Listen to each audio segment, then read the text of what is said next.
I think this is our 50th episode, and we're now discovering that you just don't listen to me. What is going on here? Is it because I'm in California, or I'm sorry. It's because you're 3 hours behind. that's That's it.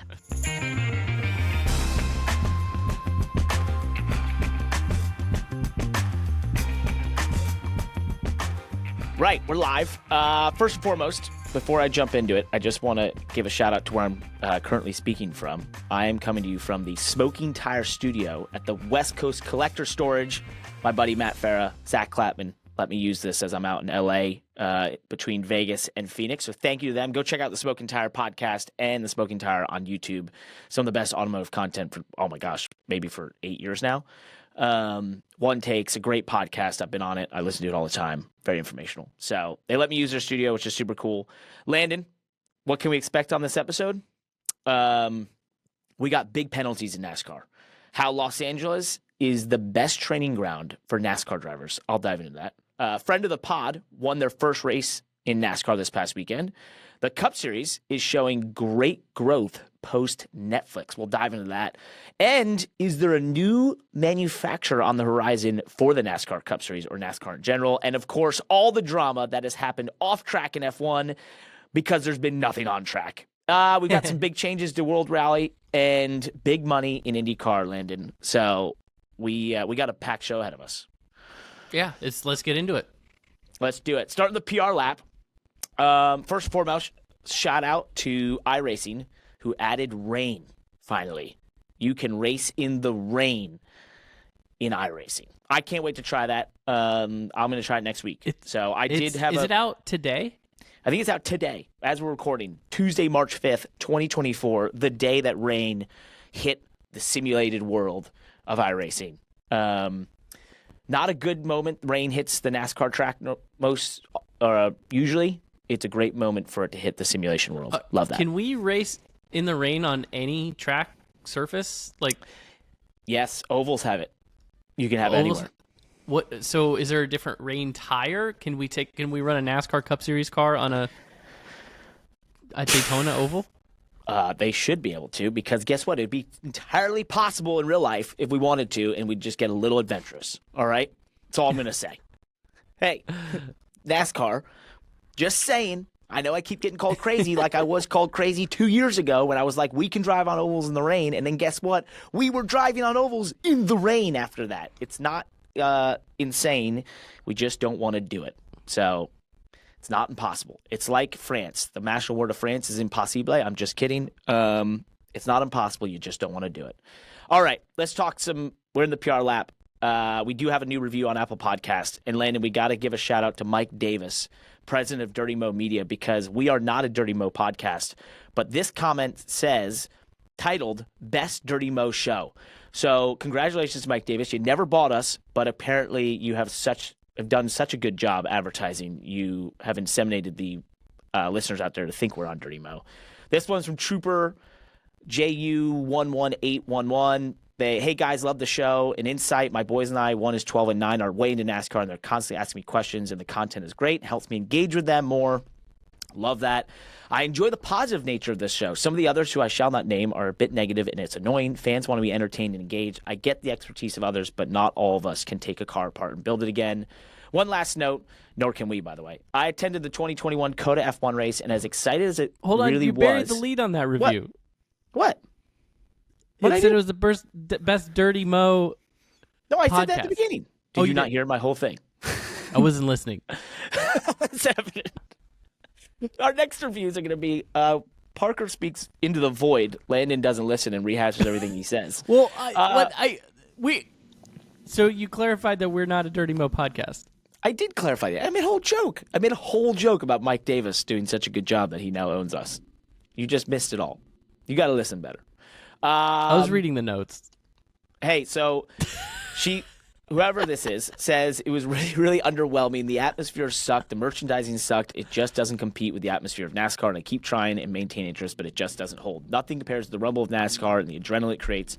Watching those beasts roar into full speed. Good luck out there. We'll be cheering for you. So, love this review. 5 stars. Thank you. I think it's a little negative on F1. We don't want to have that much negativity, Wow. although we are went from positive Yeah. Not too critical people to a little negative on F1. And you know what? I think I will accept that. Called out. Mm-hmm. We are a little hard on F1, aren't we? Well, no, they didn't say that. I was saying they're a little hard on F1. You once again are not listening to me. Welcome to. I think this is our 50th episode, and we're now discovering that you just don't listen to me. What is going on here? Just reaction. Where am I? I don't know. What is going on? What is going on?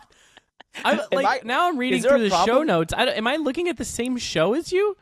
Yes. Is it because I'm in California or?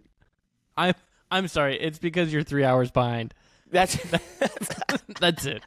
We're in a different time zone. I'm in a different planet right now. Apparently. And here I am just My now God. tweeted about races that I can't remember. And Do we need to get a medical check? We need I to need a medical check. We need to do the concussion protocol before this hard episode. reset for just a second. I need to unplug it and plug it back in.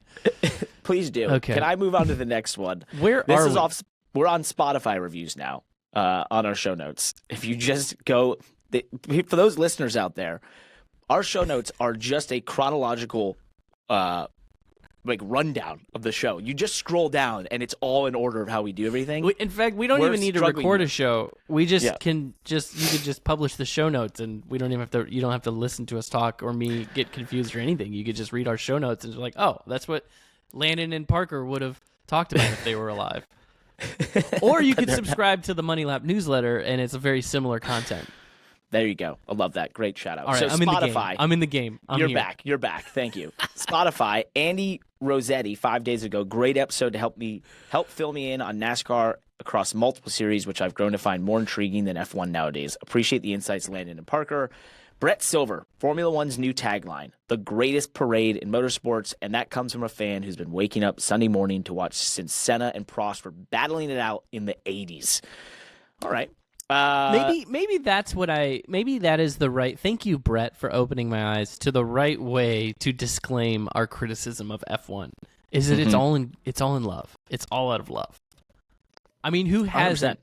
been waking up on Sunday mornings? I mean, we have F1 breakfast. We literally, that's what it's called. It's F1 breakfast Sunday mornings. We make waffles for the kids, and we watch F1. And that is, I forgot about our tagline, F1 breakfast. Yeah, that was a great one. Man, we should bring that back. I'm never home. It's all out of love. It's all in love. It is out of love. On YouTube, Noah B7573, Money Lap is the best NASCAR podcast. Been listening since last year. Go Parker. Thank you. Print with Speed 4941. Love the podcast, guys. Been a fan of you both for quite some time. I used to wrap Landon's late model when he drove for Harley at Port City Race Cars. I'd love to see him back behind the wheel of a competitive ride again. Keep up the great work, fellas. Hey, thanks. You get a lot of late That's model awesome. love. I know. That was back when I drove the Port City house car up in Michigan. Damn. Lived up in Michigan for quite some time, a year during a race season. Worked on race cars. The fun. Good old days. The good old days. Gosh. Back when there was no drama in racing. Yeah. Everything was easy. It was all simple. Everything was all easy, and everybody was happy all the time. Nobody criticized it. The only thing people weren't doing back then is they weren't trashing racing on social media. That's true. Social media was much tamer and quieter and more peaceful back then. It had nothing to do with that you were 17 years old and everything was awesome. Yeah, pretty much. Jake Lip 244. Hello, Parker Kligerman and Landon Cassill, spelt like a castle. I just started watching your podcast last week, and I love it already. Welcome, Jake. We appreciate it. You will learn. Cassill Jake just rising through the ranks here. Yeah, rising through the ranks. Just listen to the podcast for a week. Mentioned in the PR lap already. I mean, absolute legend. Yes, just straight to the top of the game here. Before we conclude the PR lap, a little bit about my race this past weekend at Vegas. Once again, my Big Machine Racing team showed up with some speed. We were top 10 in practice right off the truck.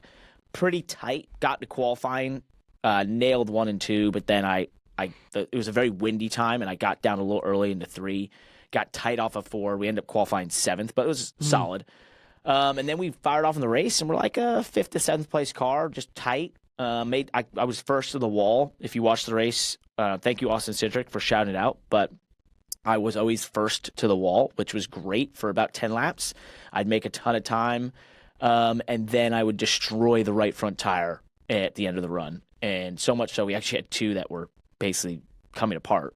But we got stage points in both stages, and had I think a solid car. If we could have been a little looser, we would have been better. And then we got into the stage. We come down stage 2 in 8th, had an unfortunate pit stop, lost a ton of track position, which is the hardest thing in stage 3 because everyone's had a chance to work on their cars, right? Right. So we get going. I get back towards the top 10. We have another pit. We get to 10th.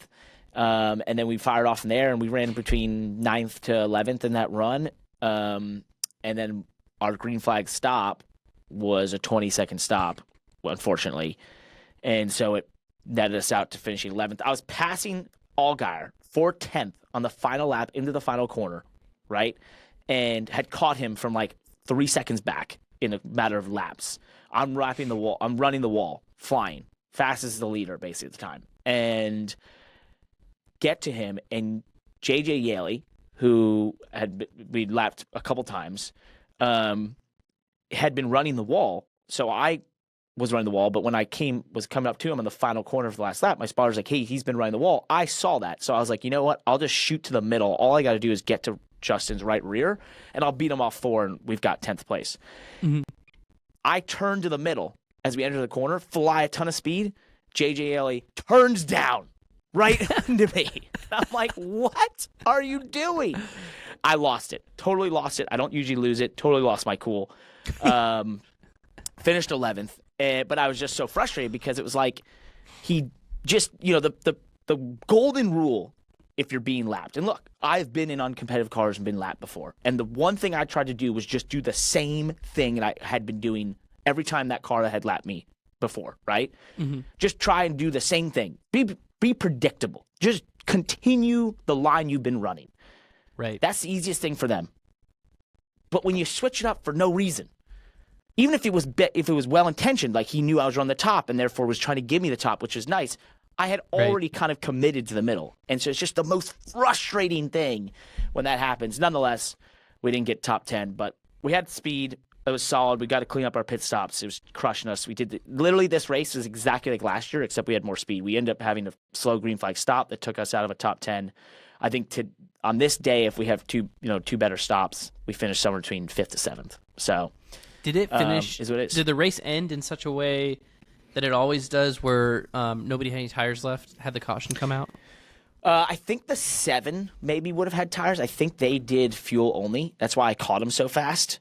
I think they were about the only one that maybe would have had a set. Because I know that the 11, Josh Williams, didn't he stay out? Like he was leading until 5 to go or something, wasn't he? He long pitted. So maybe he did the same thing. Maybe they would have had a set as well, I guess. That's like a free win. I think we talked about that on our podcast last year after Vegas race.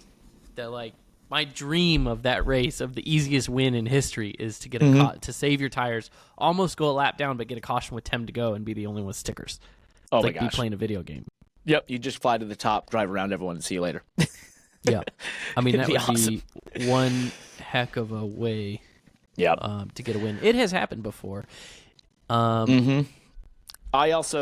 moved up to 11th in points. So we're currently, stop everything right now, we're in the playoffs. Mostly because of stage points. We have not had an actual finish yet, basically. That's the opposite of last year.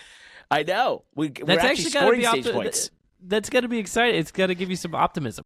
It actually, to be honest, it was like something I thought about as I looked back at last season as we got prepared for this season, the importance of stages and just how they're so valuable, and something that I was really shocked by last year, and since I hadn't raced full time since stages came about. And this year it was like, I want to score stage points no matter what. Like, qualify better, score stage points. And we've actually been doing that. And it therefore, with finishing 24th, 19th, and 11th, we're 11th in points. And it's like, there you go, stage points. So we're going to keep it up. It's a more complete, high-quality race season. Exactly. And if you are looking for a complete and high-quality selection of die-cast and apparel, look no further than SpoilerDiecast.com, one of the fastest-growing companies in the racing, motorsports, collectible industry. What sets them apart? Well, let me tell you, Parker. At SpoilerDiecast.com, they pride themselves on exceptional service. All orders ship either same or next day. You also still get that free shipping on orders over $20. So you get a smooth and affordable shopping experience with SpoilerDiecast.com, getting your favorite products in no time. And they also have a brick-and-mortar location, so you can explore over 800 and going. I keep saying 800. Now I need to say 1,000. 1,000 unique products currently in stock, whether it's online at SpoilerDiecast.com or in their brick-and-mortar location in Fort Wayne, Indiana. SpoilerDiecast.com boasts one of the largest inventories in the industry. IndyCar, NASCAR, F1, dirt sprint cars. So if you are a JJ Yaley fan, I suppose they might have some JJ Yaley products out there somewhere. I actually just searched for it on their website. SpoilerDiecast.com. Just hanging with the pod. Love you guys. Congrats on the location. And I'll let you plug your signed stuff because they still have my diecast available. The 48 Spike Light Cooler Chevy, just like we have out there each week with the, I call it the orange team because we're the brightest team out there. And I love it. And I think it looks great. You can get that diecast on Spoiler Diecast. And if you go for a little extra, you can get the signed one. So that's pretty cool. Let's jump into NASCAR. There's a ton of news out there. We will dive into some of the Cup races or the racing. But before we dive into the racing, big news this past week. Dale Jr. Will not be returning to NBC in the broadcast booth. It's expected that he may be, looking at joining some of the newer groups that are entering into NASCAR broadcasting starting next year with Amazon and Warner Brothers, Max, Turner. I can't remember how many. That's like all one conglomerate now. Nonetheless, personally, I've gotten to work with the guy on TV for the last 8 years or so. Man, it was one of the coolest experiences of my life. Not only getting closer to Dale Jr. and just as like 9-year-old me thinking it was the coolest thing ever, but that guy's enthusiasm for racing is infectious. And, I think I knew that about him a little bit, right? But when you get to work with him, and I know people hear that on the broadcast and remember the iconic moment when he first came and had the slide job comment, slide job. I think that enthusiasm carried the entire time. And there was often times where, people wouldn't even know this, like he would make me more enthusiastic about something happening in the sport than, I would without him because he just had such a passion for it. So he's a talented broadcaster too. I don't know if he gets enough credit for this, but I remember he asked to host, and be the play-by-play guy and did that a couple times. And that is the hardest damn job in TV, dude. That is being a legitimate traffic cop, as we call it, where you've got to be able to think with the mind of a producer, but have the calm, ability to convey what's happening, have the knowledge of everyone in every situation that's happening, ask questions to the people within you, on the booth, and make it all comfortable for the listener and the viewer. And I was like, that is an amazing thing for someone like himself to just do. Mm-hmm. And I thought he did an amazing job of that. So he's been cool to see, from behind, having worked with him and being behind the scenes. I'll miss him, on NASCAR broadcasts this year. But I'm sure we'll hear him once again. But I texted him when I found that. I was like, man, I'll miss you there in my ear. So we'll see where that goes. Yeah, I don't echo pretty much everything you said. I am curious, will they fill his role, do you think? Or, it's still a pretty strong booth. Yeah. Otherwise. It goes, I can't comment in terms of any inside knowledge because I really don't have any. But, before he came, it was Steve Letarte and Jeff Burton and Rick Allen. And I don't see any, reason. That was a very strong booth in itself, right? And basically, they continued that all the time that he was there. So I think Steve Letarte, and I've said this before, Steve Letarte is one of the smartest people I've ever met in racing, but also by far the most talented TV person. Well, what's funny is Steve Letarte could, and he has the knowledge base, he could do other sports. Oh, easily. Definitely. He would be Oh yeah, he knows sports. Trust me, Yep. he knows sports very well. Whether it's from the all gambling aspects side? of it, the gambling side of it.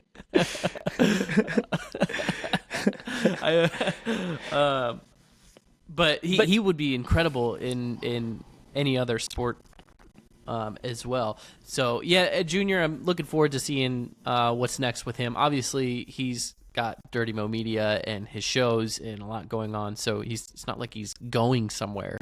He just won't be on the broadcast, so you just have to look for him a little bit.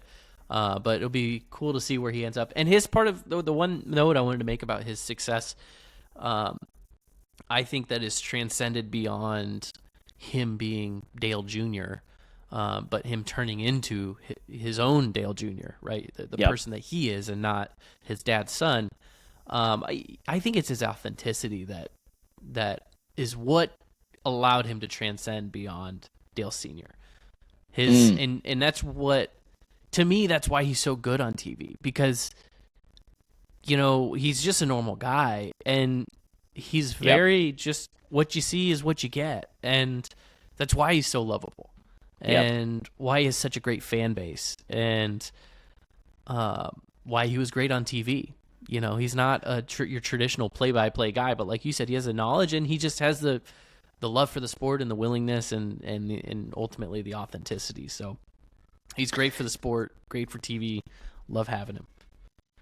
That's well put, because that really is his strength, that he's just so authentic about it. And that, what you hear is actually him and his passion for it. And it's a great lesson for anyone out there. Whatever you do, whatever content you want to create, being your authentic self, that's the secret sauce. Like us here. There's like we these just sayings. Like motorsports. There's like these sayings that like there's people that reach a certain level of wealth or certain level of fame that they actually kind of become humble again, or they get. And to me, Dale Jr. is like that, right? He sort of reached this level of fame beyond NASCAR, and that to me he's almost humble because of it. Or maybe that's just who he is. Maybe he's always been that way. And we can move on from Dale Jr. Love you, Dale. We got our own podcast. We're gonna talk about racing ourselves. Yeah, man. I just think he's I've always admired him for that. He's just 100%. A very real dude. If you're having a conversation with him, the things that he's saying, that they're real. And I just cap it off why people might wonder why we think so highly of Steve Letarte as a broadcaster. Just behind the scenes, what you don't realize is that guy never stops talking. Even when you're not hearing him, he is then talking to the production crew saying, hey, shoot over here, move to this. And he will call the strategy behind the scenes for all 36 cars on track at one time. I've never seen anyone in my life be able to do this the way he does, where he's calling the strategy for pointing out the certain strategy you need to know as the viewer. He's pointing out the strategies to the production team without them, that you're not hearing about because maybe they're not part of the story, right? But he's pulling out to be like, hey, be on the lookout for this, boom, boom, boom. And he's adding and listening to the conversation that's happening within the booth. And I'm like, this guy, he's unbelievable. And to your point, he does that across all sports. He knows gambling better than anyone in the world. Cool guy. So, love, I think he's awesome. And that's why. That Love Fest is done. We're going to move on to the lack of Love Fest. Okay. Let's go. Send us your checks, Stephen Dale. Yeah, no kidding. I hope I get flowers after that. Yeah, something. Buy us a cup of coffee. So the Stewart-Haas cars of the 10 and the 41 were issued L1 penalties after Atlanta after we recorded last week. 35 driver and motor points penalty for modified air deflectors. The stakes on the roof, essentially. Some of the games continually being played by teams in the next gen era, right? It's webbed gloves, it's stakes, it's all this stuff that's just tiny little things that can have huge ramifications because the cars are so similar, right? This is going to continue to be a trend for Noah and Ryan Preece. Devastating amount of points. It put them, negative points. Noah was able to claw out of that hole a little bit with a great run this weekend. I think he's now only a couple negative points. How many points was it? 35? Okay. 35. Yeah. Was there a monetary penalty? I think it was a monetary penalty. Josh, can you look that up? Usually with L1, there's got to be a monetary. I don't know, just reigniting conversations about this, and it doesn't really matter because it's just our opinion, man. But like, is that enough? Like, teams are always going to push the issue, but we're not. This current culture of NASCAR, and this is maybe I want to make a statement instead of like trying to make this debate. It's like people need to understand that this current culture of NASCAR that we're in, the state of motorsports that we're in right now, is to make stock cars, right? We're no longer rewarding engineering, manufacturing based cars, right? Yep. All the engineering, all the creativity is in the setup and the simulation. It's not in the manufacturing of the cars. So, which means that, if you alter the intended product of the car, you should be penalized, right? This isn't just you're finding a gray area in the rule book anymore, which was like, hey, I'm going to build my car a little bit different because the rule book doesn't address this area. No, this is literally you're altering factory supplied products, right? They're not OEM, but like they're basically OEM supplied products because NASCAR is the OEM saying this is the car that you have to race, right? And it's based on your no monetary. Okay, so my question is, or the thought experiment I want to go down is just like, at what point is any alteration to the car, whether it's, these air deflectors or strakes on the roof, spoiler, whatever, any kind of bodywork stuff, if it's an alteration of the NASCAR mandated supplied part, how big should the penalty be? What's your old saying that you love? That's we either have too many rules or not enough. Right? I think it goes back to that same philosophy, right? It's do you want there to be an area of development and technical prowess, or is it zero? And it trends, to me, the trend is towards zero, right? Mm-hmm. Zero technical stuff happening around these cars, that in terms of technical development. So in that case, then it should just be like, right. Yeah, it should just be like the death penalty when you get caught. Like, which I think 35 points is a large penalty, especially if you are, say, a driver who's connected to your finishing position monetarily in terms of your compensation. That is a massive. Maybe there wasn't a monetary fine, but my goodness, that they'll pay for that at the end of the year without some really solid runs, right? It's like that is a large deal, but. Yeah, to your point is like, or should it be like you are killed for the season? 150 points, it's over. I don't know. Your charter gets taken away. Yeah, exactly. We send the police to lock the doors to your shop. You're not allowed to run that week. I don't know. Yeah, I mean, it's just it will always be good fodder for filling time on a podcast to be able to talk about that. But I think it's an interesting. And I love pushing deeper to talk to people about that theory of like, well, what is cheating? Because it's a factory supplied part with a specific mandate in the rules not to alter it. Yep. Right? So like, how?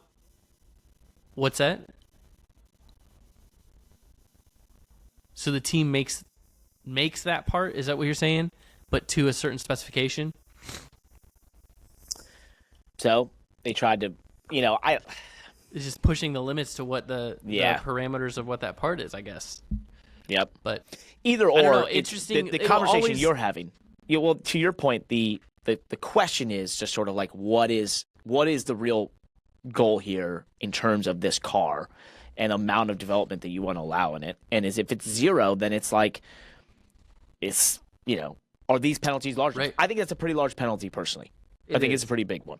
It is. I think there's no monetary. Maybe fine. It doesn't seem that big to people. Like, oh, whatever, they're just race teams. Whatever, they'll fight back. It's like, no. 35 points in the NASCAR Cup Series. There are teams. Here's one way to look 10 at it. races without getting 35 points. If you look at the 77 car last year, sort of thing, right? Here's one way to look at it. If let's say that roof rail or whatever it was worth a couple pounds of downforce, right? or a couple pounds of drag. Yep. 1 horsepower of drag. That amount of gain that they would have gotten from that roof rail probably at best could have gained them 1 position on any given week, right? So if they were a 12th place car, then running that roof rail might help them finish 11th, right? Maybe it'll help whatever. So even that, to be a 35-point penalty for that is like, it might take a year for them to gain all of the positions, right? So that's where you could justify that the penalty fits the crime, because it's such a small gain that it's a 35-point penalty. They'll never make back all the points that they could have earned by running that roof rail all season long. That makes sense. Yeah. Yeah. Because if they had an illegal, points. if they got caught taking the restrictor plate out, right? And they would gain all the spots in one race, right? They could basically outrun anybody in one race, guarantee a win. Spacer, Landon. Jeez. Right. Oh, take restrictor plate. Right. My goodness. So therefore, what are you, 2004? The penalty for that should be 4,000 points and a lifetime ban. Using my logic, gosh. Okay, that's enough. For me. I'm curious if. By the way, I would like to say, I'm curious what the fans think. So if you want, what do you think about penalties and how draconian these penalties should be for technical infractions? What you think the sentiment should be? Let us know and write to friends@themoneylap.com. We got our first email to that, by the way, by Austin Villa. I'm going to give him a shout out here real quick. He was asking about Money Lap merch. I'm going to give him a response right now because we failed to respond to him via email. We do not have merch yet. We've discussed it at times, but we're not there yet. I want to get us to another demarcation line in terms of listeners and everywhere before we launch merch. We do have some cool ideas. I think they're very innovative that won't just be merch like you've seen before in racing, but we're not ready to unveil that yet. So we appreciate the support, but we don't have anything out there. So we'll let you know. But if you want to write to us and let us know what you think, friends@themoneylap.com. Send us an email. Let's move on. Speaking of friends of this show, Rajah Caruth scored his first victory in the Truck Series, his first NASCAR win in the Top 3 Series, beating Kyle Busch, Christopher Bell, and many of the Truck Series best. Did it in dominating fashion on the same week that HendrickCars.com announced that they were upping his sponsorship from 10 races to the full season. The Spire trucks have been really fast, but really big day for a overall great guy. And he came on our Money Lap Lives that we did in the offseason last year, and we had a fun conversation with him, but he works so hard. He's a very humble person. He's always open to advice, and he does something that I wish I did when I was his age and when I was getting in there, and he asks questions of anyone that's more experienced than him. And I've never seen anyone ask as many questions to as many experienced people as Rajah Caruth does. So more power to him for the level of effort he puts in to his racing. But congrats, dude. That was a big win. Third African-American driver to win in the NASCAR Top 3 Series, joining Wendell Scott and Bubba Wallace, of course. So, I believe Rajah is Caribbean American, by the way. Excuse me. Yes. Yes. Okay. But he is, which I the only reason I correct that is because I've seen him correct people on social media. I like that. No, let's get it right. Let's get it right. I'm going to stick up for him. Yeah. There on that. But Rajah, Rajah is really cool. I've trained with him a lot, so him and I spent a lot of time together. We raced on iRacing together. We've worked out in the gym. We've looked at each other's data in the simulator. We've done all kinds of stuff together. So I called him on Saturday morning, early enough that I wanted to get him out of bed, but I late enough that I was letting him sleep in a little bit, and when he answered, I said, "Are you awake yet?" He's like, "Barely." and we just talked about the race a little bit. It was cool, man. I think it was kind of surreal for him. I think that he was, obviously the feeling that I got from him on the phone was that he obviously knows that he wants to win, expects to win. He's not out there for any reason other than to win. And I think it was still just a surreal surprise to him when he took the white flag and was like, wait a second, what is happening? That's what he kind of was saying to me on the phone. Was just I was just standing on the front stretch and was sort of out of my body.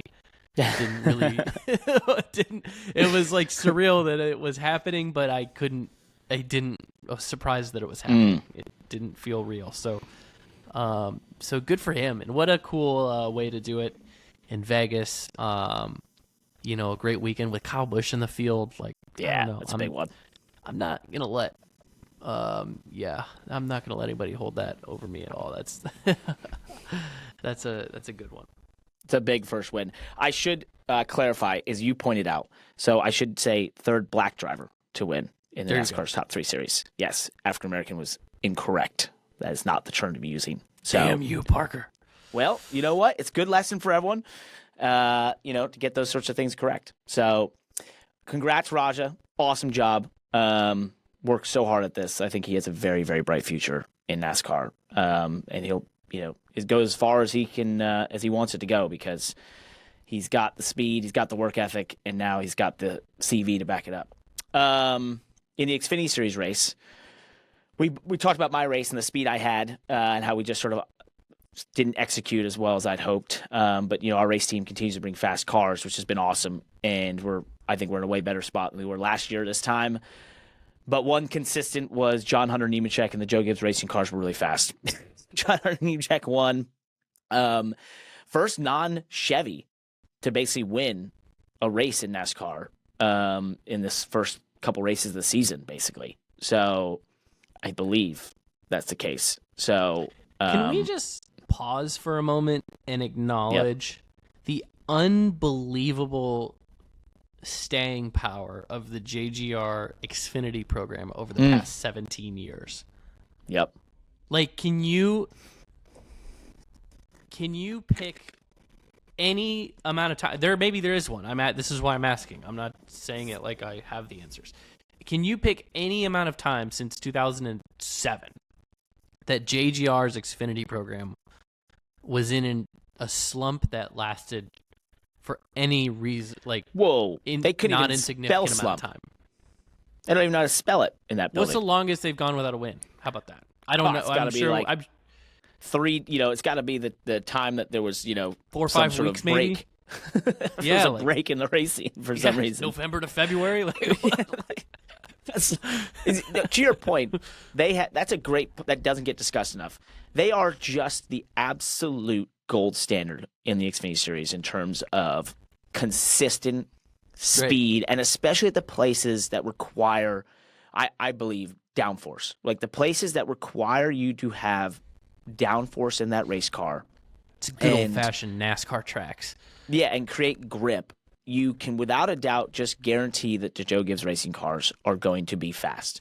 And I saw Chandler Smith before the race in driver intros, and he moved from colleague to there, and I said, "How you enjoying over there?" And he kind of gave me a wink or whatever, and I said, "I bet you'll really enjoy it after 15 laps." And he started laughing and goes, "Oh yeah." And that's not to knock our, for myself, who's a RCR affiliate team. It's not knocking our equipment, but it's just evident that group for a very long time has been really at the forefront of that.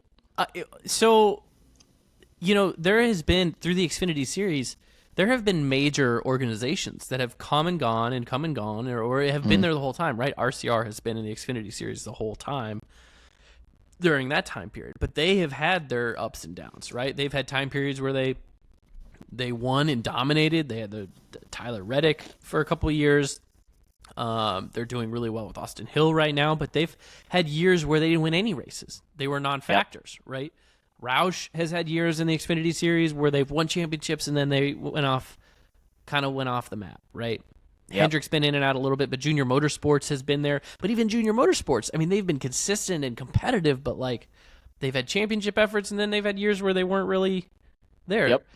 JGR has been a factor for the Owners' Championship with an Xfinity car every year for the last 17 years. And I think if I had to simplify it, I think the reason is because they are the Toyota-supported team. Yes. Right? There isn't there aren't multiple ones. Toyota's support in the Xfinity Series goes to Gibbs, end of story. Right? Yep. That's just it. There's no other Toyota key partner team. So Sam Hunt Racing is a Toyota team, does their best, but they just don't have Well, they just don't have the level of technical engineering that Promise. They're not affiliated with Joe Gibbs Racing. It's just, that doesn't happen. Joe Gibbs Racing doesn't do Xfinity affiliates. But it's something definitely to point out. It's very, very, very closely tied to the relationship with Toyota. Mm-hmm. But it's just something interesting to point out. I believe that for sure. Well, it was a race that they obviously were some of the best cars. I thought the Stewart Haas Racing cars also looked really strong on that day, as you could see with Cole Custer, Riley Herbst, and Sieg, who were all really fast. So, and I believe the Sieg cars are kind of an affiliate with SHR, but that ebbs and flows how much help they get. So I think on that day they had to be something similar because they were all very fast. Let's talk the Cup Series. The big one, coming off the greatest race in Cup Series history, possibly at Atlanta. Could it be topped at a slicker Las Vegas 1.5 miles? And I think it was a good show in the Cup Series. A couple of things to point out that we can dive into. Spire, they had speed. Corey LaJoie, I think, described his car as his Sunday as his best day at the track ever. He was fast. He was up there, legitimate. Carson Hocevar, even with the waning stages of stage 3, if it had gone green, he was knocking on the door of a top 10, and was racing around Chase Elliott and Alex Bowman and passing them. And I was like, wow, this is very impressive. So Spire brought cool. Some great, you have really competitive cars. I think it just goes, and we can go down this path, but I just love right now the parity of the Cup Series. I know as a competitor, it's probably a very frustrating place to be at times because it's so tight and the competition is so intense that you probably have bigger swings between being a dominant car and being in the 25th place car for most of the field. Maybe that doesn't happen for everyone, like Hendrick, that sort of thing. But it just seems like there's more. What we want. Ultimately more often, what we want. No, I know as the viewers we want that, but I'm saying as a competitor, I understand that's got to be tough. But when you see Spire passing Hendrick Motorsports cars and then go back 10 years ago, that just wouldn't ever happen. Like this just didn't exist. Front Row Motorsports becoming a perennial contender, fighting for the pole at the Daytona 500 wouldn't happen. Like that just didn't occur before what we have now. And so we're having this conversation about Spire having speed. That just it makes my mind, it boggles my mind at times when I watch this series and I'm like, this is easily the most competitive series in the world right now. And it's crazy to watch. Crazy. And I think if it's happening for the reasons that I think it's happening, which is the next gen and this common car, the things we sort of talked about earlier when we talked about rules, if that's the reason that this parity exists right now, then I think it's only going to get better. Because one of the flywheel effects of what's going to happen here is the personnel from these major organizations, these larger teams, Hendrick, Gibbs, they're going to be way more open-minded to go work for Spire, to go work for Front Row, to go work for these other teams for many reasons, right? They're working on the same car. Right? Yep. It's the same tools, basically. So they could just roll their toolbox down the street, and they might have an opportunity to work at a place that maybe has a little better culture. Maybe it's smaller. Maybe they know more people there, and they're comfortable knowing, hey, I'm going to go work for Spire and still get top 10, still race for a win a few times a year. And the team's on the on the come up. So I think that it's only going to get better, and that talent is going to start intermingling and mixing. You're going to have more engineers get opportunities to be crew chiefs at teams that they probably wouldn't have left their big organizations to go to a smaller organization. I think the talent could continuously even out across the rest of the Cup Series field. To me, the final boss of parity in the sport is manufacturer support. Right. Mm-hmm. The final boss of the team economic model is the engine builders, and that's a different conversation. We can talk about team economics. The final boss of team economics is the engines. That hasn't been solved yet. But I think the final boss of team parity is manufacturer support. Because this is all exciting stuff, and I'm not trying to throw a wet blanket over this conversation because it's an optimistic conversation. We have all this exciting stuff about cars and equal cars and Spire running well and all this stuff. But at the end of the day, you still have Toyota, who's exclusively supporting JGR, right? And then I guess you have Legacy as like a new Toyota partner, and 2311 is a Toyota partner, but they get all their stuff from JGR, right? And you have Chevy, who really supports Hendrick and RCR and Trackhouse, but there's plenty of other Chevy teams beneath them. And you have Ford, who, you know, really pours all their support into Penske and RFK, and so and Stuart Haas. But like anybody else that wants to be a Ford team has to basically go up through those key partners to get like major support. Who was a like RFK and then became a Penske affiliate now. Right. And Rick Ware Racing, right, is basically just a customer to those teams that are the actual key partner teams. JTG is a standalone Chevy team. They're just a customer at best to one of the actual key partner Chevy teams. So that's the final boss of true parity, is that the manufacturer's support needs to be more evenly split, which is another conversation we're going to have at some point on the show. We can get into is, well, what happens when a new manufacturer comes into the sport? Exactly. And that is an interesting thought process behind, you know, what the manufacturers are required to do with teams, right? In F1, they require that you sell a power unit, right? That you are available to sell your power unit for $20 million a season, whatever it is. You know, in other series, they've had things like that where the manufacturer is required to kind of give that same support, whether you're Rick Ware or Hendrick Motorsports, right?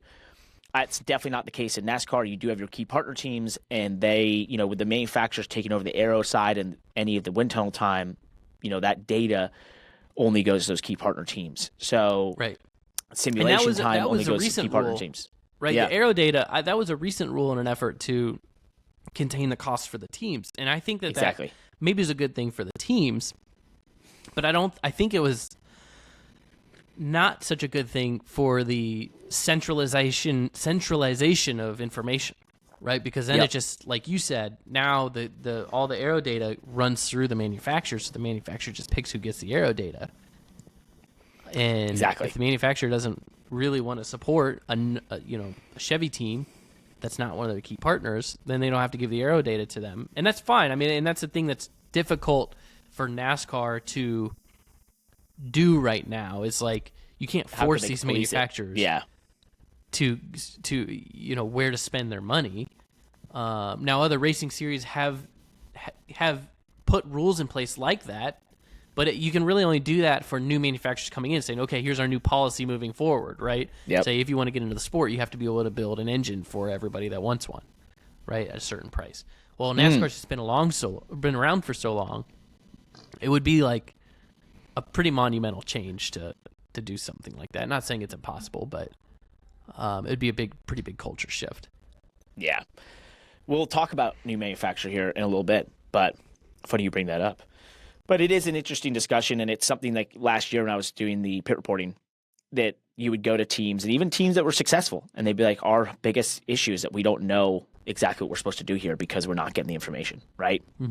And so when they would run really well, they were like, yeah, we kind of know why, but we're not exactly sure because we don't have the information to tell you why this is working. Yeah. It's like, you know, they were lamenting not being a key partner team. And so I suspect that could continue to evolve, right? Because if you're going to create haves and have-nots, that will probably be the genesis of it in a lot of ways, is that information from the manufacturer level, not getting to the other teams. And if you want to have, you know, a series that has more competitive cars than any other series in the world and you know, is upwards of 30 some odd competitive cars, that's a, you know, there's going to have to be more of that information they're going to have to work with more teams than they do and that sort of thing or there's got to be a new manufacturer like we're talking about. So before we get there, just to wrap a bow on Las Vegas, obviously Kyle Larson won. He looked fairly dominant in a lot of respects. Obviously Tyler Reddick gave him a run for his money, got aero blocked. I think Tyler, watching that back, I was a little confused as to why he followed him in the last 2 laps and didn't just shoot to the top when Kyle was evidently going to the bottom and sort of, you know, when you're, we can talk about this, but this whole aero blocking thing has started a new cat and mouse game, which is you're going down, say, the back straightaway. You're following the car in front of you. You've been running the top, he's been running the bottom, or he's been running the top, you've been running the bottom. And now that one in the leader, the car you're trying to get by, knows that, right? So then their choice is to do what they've been doing or try to run the line you're running so they aero block you, right? This is the idea behind aero blocking, and that means you take away the air from the car behind you, don't allow them to get to run, or they have to do something different. And the game of what Ross Chastain has done so well in the last couple of years is that he can make that decision later than anyone. So in terms of turning to the bottom or going to the high side, he has this uncanny ability to make his entry super lazy, say into turn 3, and therefore hold the car up top, making you think he's going to go high, so then you start to go low, and then he jukes to the bottom and gets low and aero blocks you and keeps you behind him, right? Well, as Reddick caught Kyle Larson, Larson continued to run the bottom, then went to top, then ran the bottom again, and sort of handed him that top, and at one point down in turn 1, he just followed him to the bottom.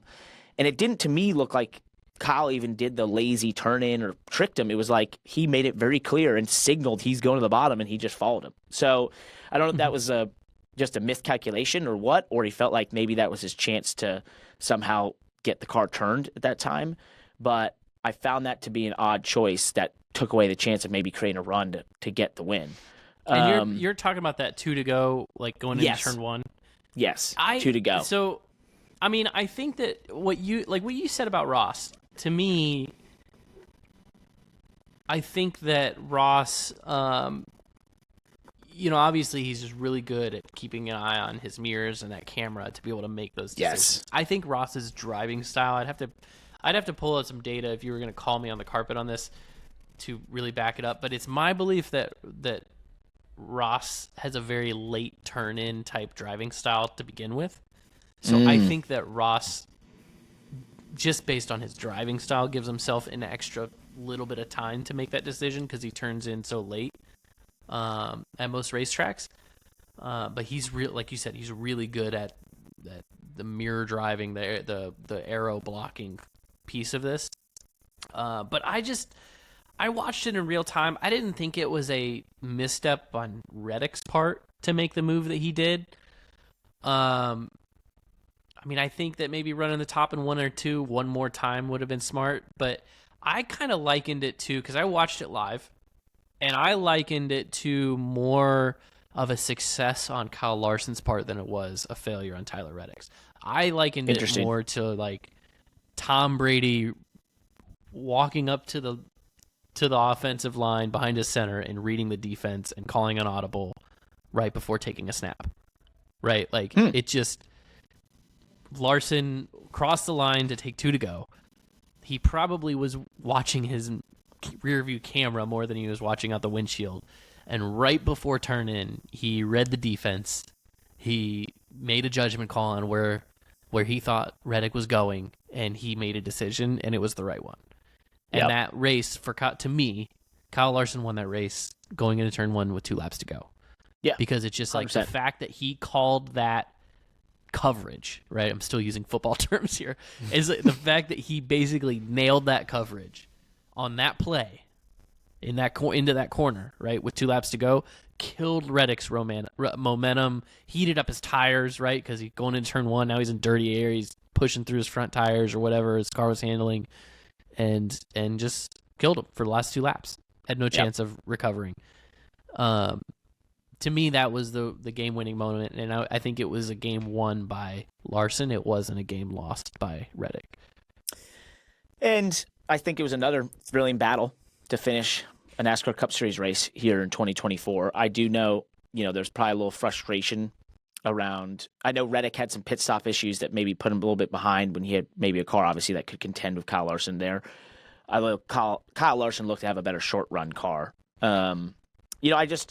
I think it's a type of racing that we're going to continue to see out of this car, which is this ability to really affect the car behind you. But that means because it's such a what is it, like a very concentrated area. Yeah, concentrated area. That's the word that the air comes out of. It's the car behind's then prerogative to find a way around that air. For example, in the Xfinity series, we had a rule change, actually, we should have went into this year, where we put these slits in the rear glass to let airflow happen inside our cars because they were finding some data they were too hot. Last year, we had the hottest cars in NASCAR by a lot. And this was the first race we really had like a downforce track that you could feel the effect. And what we felt, and I definitely felt this, was that running behind another car was way harder. Like the Aero effect is massive compared to what we had last year when I drove these cars. And so to me, I likened it to the Cup car. Like it's a very specific concentrated area that if you're directly behind that car in front and you don't poke a headlight out or find a way to get clean air on your car, you're going to suffer. You're going to lose the car. It's going to go four-wheel drift, that sort of thing. And very similar to the Cup car. And so in the Vegas race, I noticed that pretty quickly in stage one, and therefore then started just every time I had a car in front of me running an opposite line. And it was just more valuable to run the wall or middle lane than to follow them on the preferred lane. And so this type of racing, though, as we continue to learn it, it's going to be more and more prolific. And, using your camera and your mirrors and understanding how to chime that change of direction, like you called Larson doing perfectly, then that is a skill, and it's a big skill, and it's going to matter more and more as we go forward. The 5.2 million people watched Larson hold off Reddick there as the race peaked at that level of viewership, which is awesome. The ratings were up 9% overall for the whole race from the year prior. So big gains for NASCAR Cup Series coming off that amazing Atlanta finish and all the social media that was out there about that. With that, another thing that's maybe been a big boon for NASCAR was that the Sports Business Journal reported that they spent roughly $5 million for that Netflix series, Full Speed. Seth Eggert, a NASCAR media member, did some digging on social media and has discovered that since then, over the last, since it's debuted, the Netflix show 1 month ago, NASCAR has gained 258,000 followers on Instagram, 17,800 on X/Twitter, and 40,872 followers on Facebook. Comparing this to last February, they gained 32,000 on Instagram, 6,700 on Twitter X, and 14,000 on Facebook. So on Instagram, almost a 10x gain. The Netflix effect is real. And I have to think Instagram, of those three social media platforms, has the youngest base as we see in terms of demographics. That's probably a really valuable demographic as well. I don't have any demographic data, but I'm just making some assumptions that that's a 10x on probably the more valuable demographics out there. So big wins for NASCAR. Good time to have great finishes. And that leads directly to something we were discussing earlier, which is the possibility, as Steve O'Donnell has alluded to in the Sports Business Journal, of this idea of a new manufacturer coming in. Well, that got expanded this past week when Marshall Pruitt, who's an IndyCar media member and works for Racer.com and has a podcast about IndyCar, he said on it, in answering a fan's question, if you're a Honda fan and you like NASCAR, you're probably going to be really happy here in the future. So, what do we think?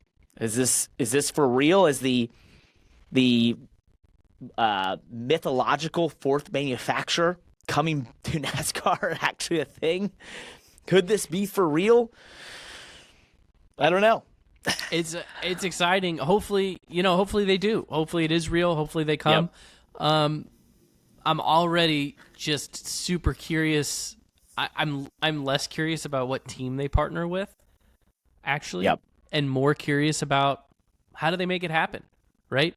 Look at what Ford has. Look at what Chevy has, right? They just built this $200-300 million tech center in Concord. Toyota's tech center in Salisbury has been around. They've been building engines in Costa Mesa for 15 years. Like it's for Honda to come into the sport. I'm curious, what's the tech center look like? Where are they doing this? Where are they building engines? Right? They're gonna have to. They would have to. I say have to. I don't know what would actually happen, but like presumably whoever they partner with would have an engine shop, right? You would think. Or HPD could do it. their, or it's now HRC. What did they change it? It's not HPD anymore. It's So would this be the sort of similar to Toyota building their own engines? Yes, TRD it's like TRD. Yeah. Right. So it's either going to be that, right? They do the engines in-house, or if they're not, like they have to actually, sorry, my mind is racing thinking about this. The number one thing that I am thinking about when it comes to what does Honda look like coming into NASCAR is where do they get their engines, right? Yep. So, because if you can figure that out, then you can probably figure out who they're going to partner with. So, if they're going to do their own engines, like you said, which I don't even know whoever you said HPD, So that HPD must be their engine was supplier Honda in Performance IndyCar. Development. Yeah, that's their group that does their IndyCar stuff and has done their engines across most stuff. They actually changed their name to HRC, which is Honda Racing Corporation, going forward. So but yeah, that's their TRD basically. If that's who does their engines, then you could see a Trackhouse, you could see Front Row, you could see one of these more independent teams being, immediately signing on, but they're still going to want a key partner caliber team to partner with them. So, I mean, it would take, I think Trackhouse could be at that level, but really you would think that Honda is seriously looking at a Stewart Haas. Maybe not RFK. I feel like RFK's relationship with Ford has only gotten better in the last year or two, but could be an RFK. But if they're not doing their own engines, right? If they're coming into North Carolina and they need a NASCAR endemic engine builder to build their Honda engines in NASCAR, then it's going to have to be an existing key partner organization that builds engines. And that really narrows it down, right? Now you're looking at Richard Childress. Joe Gibbs Racing could build engines, but I don't see them leaving Toyota anytime soon. Nope. I mean, it's still maybe RFK and Roush Yates, but I don't see them leaving Ford anytime soon. I don't see Hendrick leaving Chevy anytime soon. So, I mean, if they need a NASCAR engine builder, that could be, RCR could be the destination there. So it's kind of a choose your adventure there. If you're a fan trying to follow along or trying to speculate, which I am, right? Like I don't have. But who's to say they go? The inside. Who's to say they go a traditional model? If they're Toyota built their own engines, it's the model of go and do it yourself and then just have the best operating team, right? Well, that's probably Spire. The best way for them to do it. Most charters, Well, I mean, as much as we love Spire, they're still going to be they may be a key partner team, but they're not going to be the key partner team. Not at first. Because the team has to already have the infrastructure to be building and developing sim, right? That's the core. That's true. That is the core essence of that's the core essence of a key partner team. Is they have to be able to build and develop the sim. So it's still going to be Trackhouse, Stewart Haas, RCR. I mean, those are your key partner caliber organizations. Yep. That could lead that are possible. Mm-hmm. So the other interesting part to this is there was a provision, and who knows with all the charter negotiations happening right now, right? That if a new manufacturer came in, I believe it unlocks 4 new charters. That's right? true. So and that's a NASCAR provision. So NASCAR in the original charter agreement, reserved the right to issue 4 new charters if for a new manufacturer. Well, and I think it was really for any reason, but in the charter agreement, I believe it was written that NASCAR could do it at their own discretion. But I think it was sort of either known or NASCAR said or was something like that the intention was if a new manufacturer was coming into the sport and charters were not available, then NASCAR would issue those charters for the new manufacturer. Yep. And that, I'm guessing, is where you would insert Andretti. Or I'm trying to think of who else may want to come in. Whoever has a relation, you look at who has the relationships in sports car racing or IndyCar with Honda currently, right? The Wayne Taylor in sports car that's now Andretti Wayne Taylor. You had Mike Shank, who obviously they actually unfortunately lost their sports car program, but had that success with Honda in the past. I'm trying to think who else is a major Honda team in IndyCar. I mean, so Ganassi has been in and out of there, right? Would he want to be back?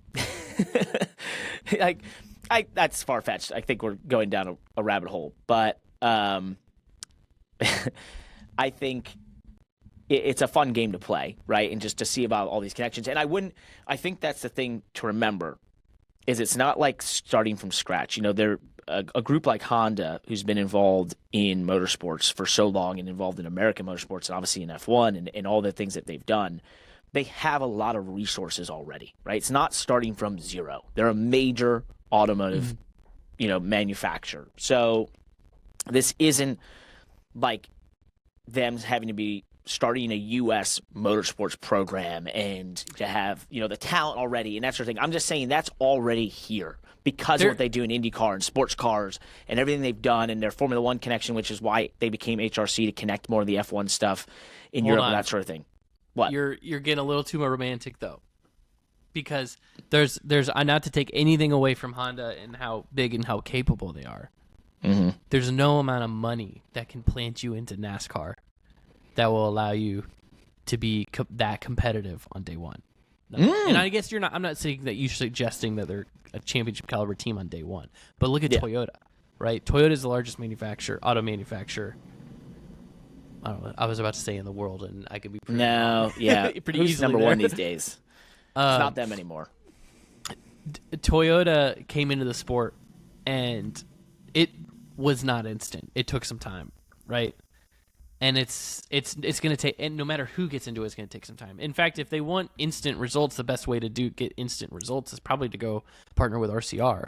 Yep. And just build a Honda engine that's based off of the current Chevy engine. I'm sure. Yeah, VW leads right now. Toyota's second in the world in terms of size of auto manufacturers. So that will be interesting. Hey, Civic Type R. Would it be a Civic? Or would it be like an Accord? Civic Type R. Yeah. That'd be dope. I drove those. Although they're front-wheel drive, it has an amazing diff that you couldn't run that diff in NASCAR, but you'd want to. Moving on. We'll see if it happens. I've had some more conversations out there. Oh, yeah, it could be Acura as the brand as well, as Josh pointed out. Who knows? But they own that brand as well. It's always fun to think about how that could happen and a new manufacturer coming in. And just the excitement that would inject into the sport would be just gargantuan. So no matter, even if you're a Chevy team or a Toyota team or a Ford team, you just know the attention it would bring would be so cool. And that's why the other manufacturers have also wanted another one to come in, because the more people at the party, the more fun party it is, right? And there's more people talking about the party. And so it's just overall better. Let's I think we covered everything NASCAR. Let's move into F1, where the big news is off the track. Obviously, it was not the race to remember. Max Verstappen could have stopped for a Dunkin' Donuts coffee and a donut and still probably won the race. And just had it clear, incredible gap over the field. I know all offseason we talked about there being a second gap to the field. It was more like a second, which was insane. But off the track, all the Christian Horner stuff continued, as we'll dive into that. But then something just more recently came out about the FIA president, who's now under investigation for an alleged attempt to interfere in an F1 race. And basically, a whistleblower has told the FIA that Mohammed Ben Salem allegedly intervened to overturn a penalty given to Aston Martin's Fernando Alonso at the 2023 Saudi Arabian Grand Prix, which removed him from a podium spot and gave that podium spot to George Russell in the Mercedes, which there's been all that conjecture about the FIA not liking Mercedes and Toto Wolff calling them out ever since the 2021 finale between Max Verstappen and Lewis Hamilton. So here we are now with more off-track drama. There's so much to talk discussion. about in F1 and so little to talk about on the actual racing. Yeah, there wasn't much. No. My only comment on the actual racing is we we like all of the predictions that there are to be made going through the offseason and this unreal dominance Max Verstappen last year, only to go to the first race and see him not only qualify in the pole and win again, but by an even larger margin than he won most of his races last year. Like, he had a second on the field. It was unbelievable. We don't have to dwell on that. Here we go. No, it's insane. I'm with you. The FIA, the investigation here over bin Sulayem. Yeah, you did it. I don't have a lot to dwell on there. It seems, I don't really have a lot to comment on that. It seems wild. To me, my first reaction of it was like, would this be the equivalent of a Brian France trying to get David Hoots to throw a caution for debris in the booth? Is that what that is? I think that's basically the level we're talking here. And if that's the case, I actually don't care. It's not a scandal to me. Maybe it is. Well, maybe it truly is. I just need to know more about it. It's definitely a problem because they are supposed to be like an independent, governing body, right? FIA, and that's showing favoritism and that sort of thing. So, it's big. If it's for real, we'll see. It just seems like with all the popularity around F1, there's just this like air. It feels like it wasn't. There's pockets of it that weren't prepared for this level of investigative journalism. Does that make sense?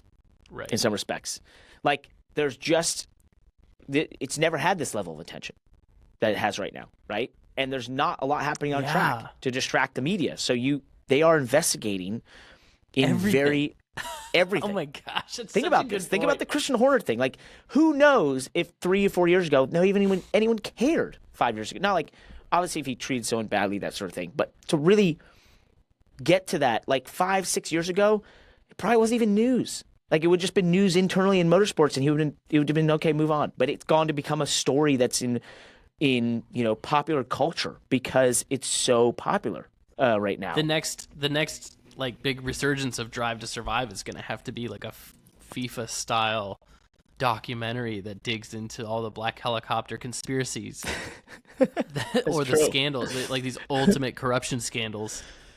Yep. And we can dive into the we'll see where that goes with the FIA president, and I don't have anything to add either, other than what I just sort of alluded to, that this is going to continue to happen because it looks like there's just people wanting to do investigative journalism in F1 right now, and they're finding all sorts of things. The independent investigation into the allegations made against Christian Horner was completed as we went into the race season, and basically was dismissed. But then things started to get murkier as we got into the race season, where there was a Google Drive sent anonymously to all the media with text, quote unquote, text evidence. Some of it very dry. It seemed like normal conversations.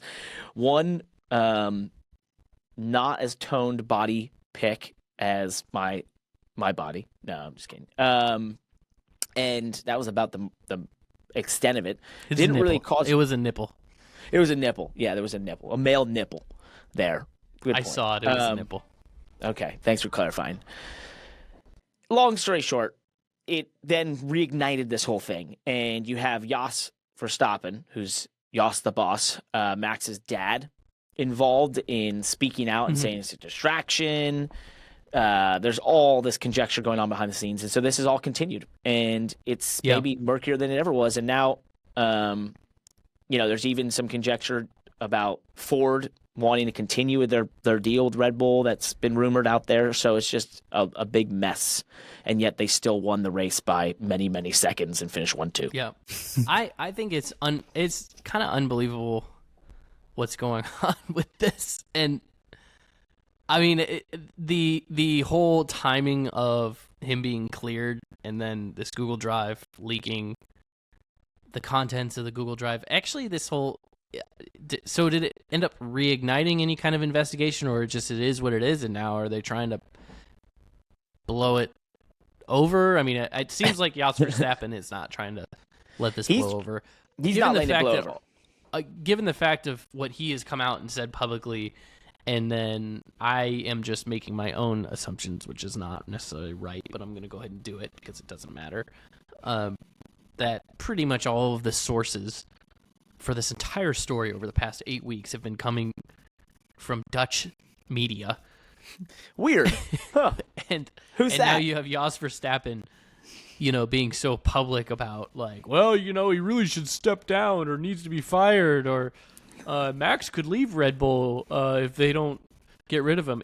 It's very obvious to me that Jos Verstappen has something to do with this, if not everything to do with this. Now, I'm not saying that I'm not saying that the texts aren't legit and that Christian Horner wasn't being something other than a stand-up man, but that's maybe a different piece of this. I think that the leaking and the stories and all that stuff is coming from a very specific source, and I don't understand why. Yep. I think that, to me, at this point, is the more interesting part of, like, why? What is the end game here? What is the motivation? I mean, this is a hell of a way. If it's to get your kid to drive for Ferrari, that is Mercedes. Yeah. Then that's a hell of a way to make it happen. I'd read that book. How to move.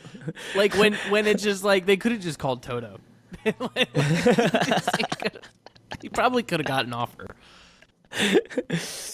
Instead, to just incinerate the Red Bull team at the same token and cause complete, PR chaos is an interesting strategy. So we'll see where that continues to go. It does not feel over. It does not feel like it's been put to bed in any respect. And, we'll see what as those tensions continue, where it leads for Red Bull, and if it even has any possibility of sapping some on-track performance from them. But at the time, judging off this past weekend, that is not the case. For one team that was at the exact opposite end of the grid over this past weekend was Alpine. They announced the departures of technical director Matt Harmon and the head of aerodynamics, Dirk de Beer, who have chosen to leave the team to seek new challenges, as their cars were literally the slowest over the weekend. The rumors of those cars not doing anything correctly in testing in terms of braking, accelerating, or turning turned out to be true, and heads rolled, as they say, amongst the Alpine organization. Isn't wild that crazy to me. Yeah, it is wild to me that, like, you work on this new car all through the end of last year, through the off season. They make their plan. They obviously technical Matt Harmon and Dirk de Beer, they picked a direction. Their teams worked on it, and they went to testing, and they knew it was not going to be good after their testing and their first weekend, and they're out. Like, one race. I wonder if did they step out? Well, to your point, did they step out on a limb somewhere with the development? Was there something that they said, you know what, this is Hail Mary. If it works, we're going to be heroes. If it doesn't, we're going to lose our jobs. Like, well, I mean, if that's the case, then they did it without the support of their team principal. Yeah. Right. Which is never good anyways, right? Like, if it's not a unanimous effort, if everybody's not all pulling in the same direction, and you have to make any decisions, it's like, all right, you do your thing, but if it doesn't work, you're out. Well, that's pretty much doomed to fail, no matter the outcome. So that's it's just wild to see that happen.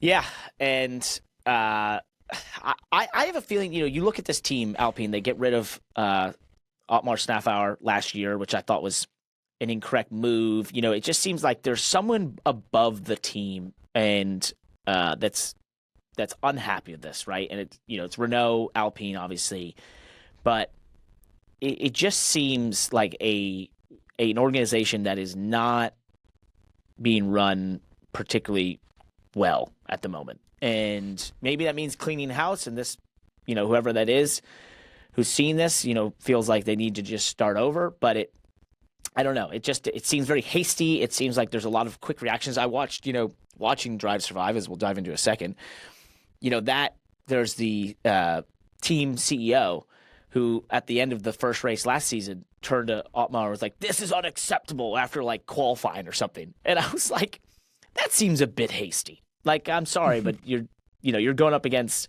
major teams and manufacturers with a team that has been smaller and under-resourced compared to those manufacturers for a better part of a decade. So, like, it's not going to happen overnight. So we'll see where that goes. But I'd be interested to hear more about what's happening at Alpine, because I think there's more to this story, and I think it's above the highest level of the race team and above the team principal position. That is potentially the issue there. We mentioned last week that we felt like there's definitely a change in the F1 sentiment in the U.S. and with the popularity, and now we have some numbers to back it up. And it is, speaking of Drive Survive, Season 6, the numbers, the audience figures were released for the first 3 days of it being out there, and an average audience of just 2.9 million viewers watched across its first 3 days, a sharp year-on-year drop of 30% on last year's equivalent figure. Well, there we are being hard on F1 again. I haven't made it through. I've been like 3 or 4 episodes in. It's still interesting, but it's definitely, it feels like a formula that eventually, with knowing the on-track side, the off-track can only be so interesting.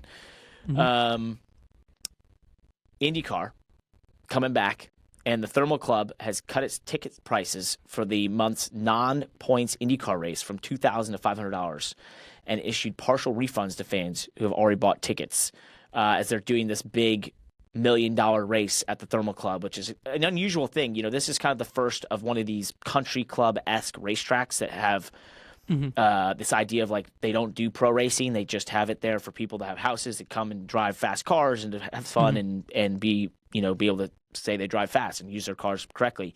The Thermal Club, though, kind of kicked that trend and has IndyCar coming to do this $1 million race, basically like an all-star race. But it seems like they maybe felt like they priced it a little incorrectly. So that's nice to see them change that. I think this was their effort to. I think this was IndyCar's sort of effort to match the exclusivity of an F1 race. Miami, Vegas, try to rise to that level. But it'll be an interesting race nonetheless. Super unique. Thermal Club is kind of a cool venue for that. It's got a friend that's got a house out there. I'll have to see if we can go to it. See if we can go. Way to bury the lead. We should be there. Yeah. Money Lap presence at the Thermal Club. Yeah, we'll send Josh. He's here on the West Coast. You guys can go. It'll be cool. I mean, it's fun. IndyCar kicking off here soon. Josh is gonna have to go to Men's Warehouse and get some fancy clothes. All right, fancy up. We have to get you a Peter Millar polo to go to that. And a vest. Race. You need a vest. You can't show up to something where people have lots of money without adequate. In case your body is chilly, vest. but your arms are still warm. Yeah. Believe me, I keep my vest in Connecticut, but when I'm there, I'm a vest guy. It's the only way you got to fit in.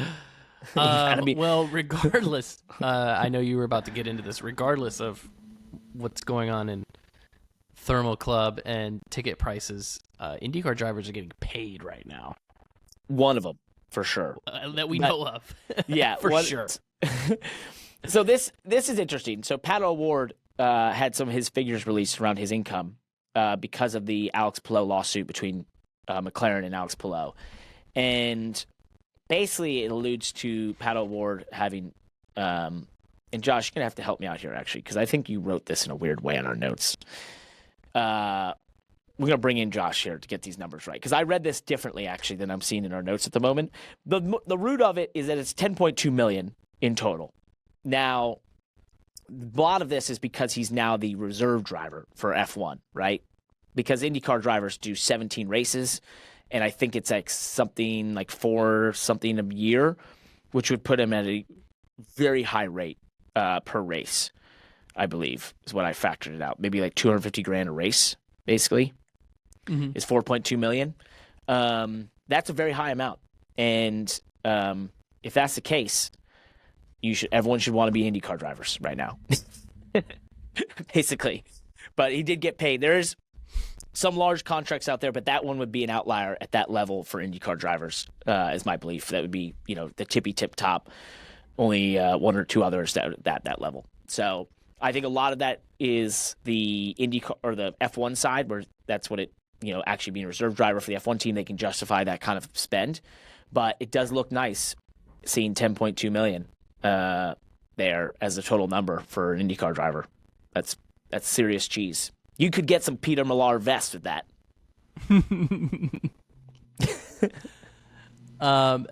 That's a big deal. And I wonder when we talk about spec cars and things like that, I wonder if that's a product of, if the IndyCar drivers are reaping the benefits 3, 4, 5 years downstream of IndyCar sort of standardizing their equipment and the cars being much more equal and competitive.